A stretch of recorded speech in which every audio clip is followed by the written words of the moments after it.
So for anyone who's taken economics, there is, the basics of supply and demand. So Econ 101, supply and demand. We're gonna draw another chart because that's what we do here at the Ahead of the Curve series. We're gonna draw a supply chart, some supply line like that. We're gonna draw a demand line, something, shift it down a bit. It's not the prettiest lines, but it'll do.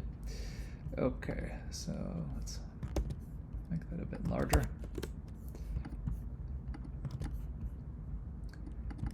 And so we have here our supply graph, and this will be a lending curve. Then we have our demand, which is our demand for cash, which is our Bowser. Where did that come from? Borrowing curve. Okay, so there is an equilibrium point here. Right. Oh, actually, sorry, let's define our x and y axis here. So standard kind of supply demand is quantity and price, or in this case, we'll call it interest rate. Okay. So there's some point in here called the equilibrium, and that's here, right? Where we have a some set of quantity at some interest rate, and this is what I call like a market clearing rate. So if you recall earlier with the utilization method, you have an uneven number of lenders and borrowers. This leads to wide spreads, right? So the goal is, how do we create a lending protocol that operates at 100% utilization? Okay. So in this case here, let's just assign some numbers. So some unit of 100, and maybe this interest rate of 5%. So in an ideal world, the supply and demand would intersect at some point. There would be a quantity and a price, and that would basically be where the market is. But today, we are not there. I have selected the wrong line there. We're somewhere like here. So there's a rate that the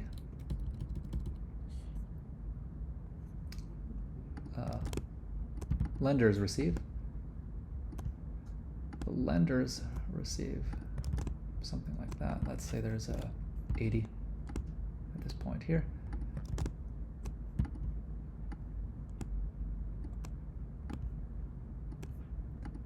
So if there are 80 lenders, 60 borrowers, 60 over 80 is a utilization of 75%, of course. So here the borrowers might pay something like 6%, and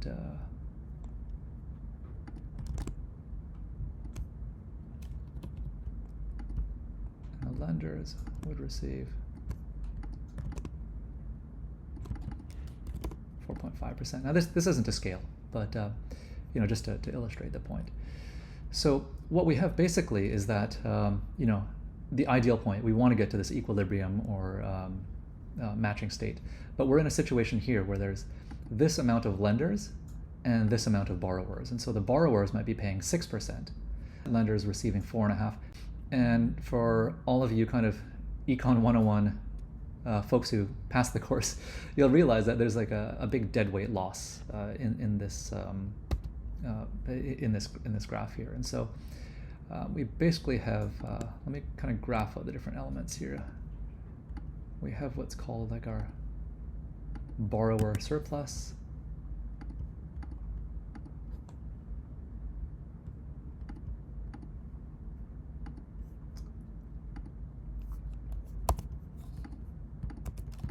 Borrower surplus.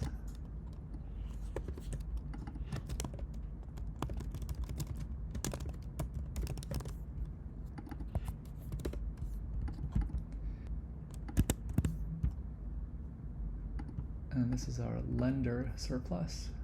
That's, I mean, red isn't a bad thing necessarily, just a color.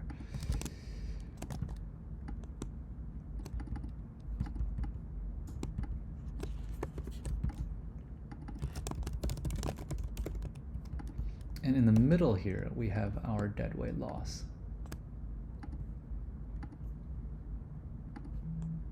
And I mean, I'm obviously drawing this live, so I can't be as polished as I'd like to be. And in the middle, we have our deadweight loss. Okay, so this is basically the amount of kind of turnover or volume that's basically lost to the broader market. So again, 80 lenders, 60 borrowers. Borrowers are paying 6%, lenders receiving 4.5%. This is just gone. So this is like an economic rent. It just disappears. In a properly functioning market, we'd have 100 lenders and 100 borrowers. So this deadweight loss just disappears. There's more kind of borrower surplus, or borrowers in general are much happier. Lenders, there's much more lenders kind of happiness or lender surplus baked into here. And so this, ladies and gentlemen, traders, degen speculators, and crypto curious, is the difference between basically DeFi 1.0 and DeFi 2.0. So again, DeFi 1.0 is, it works,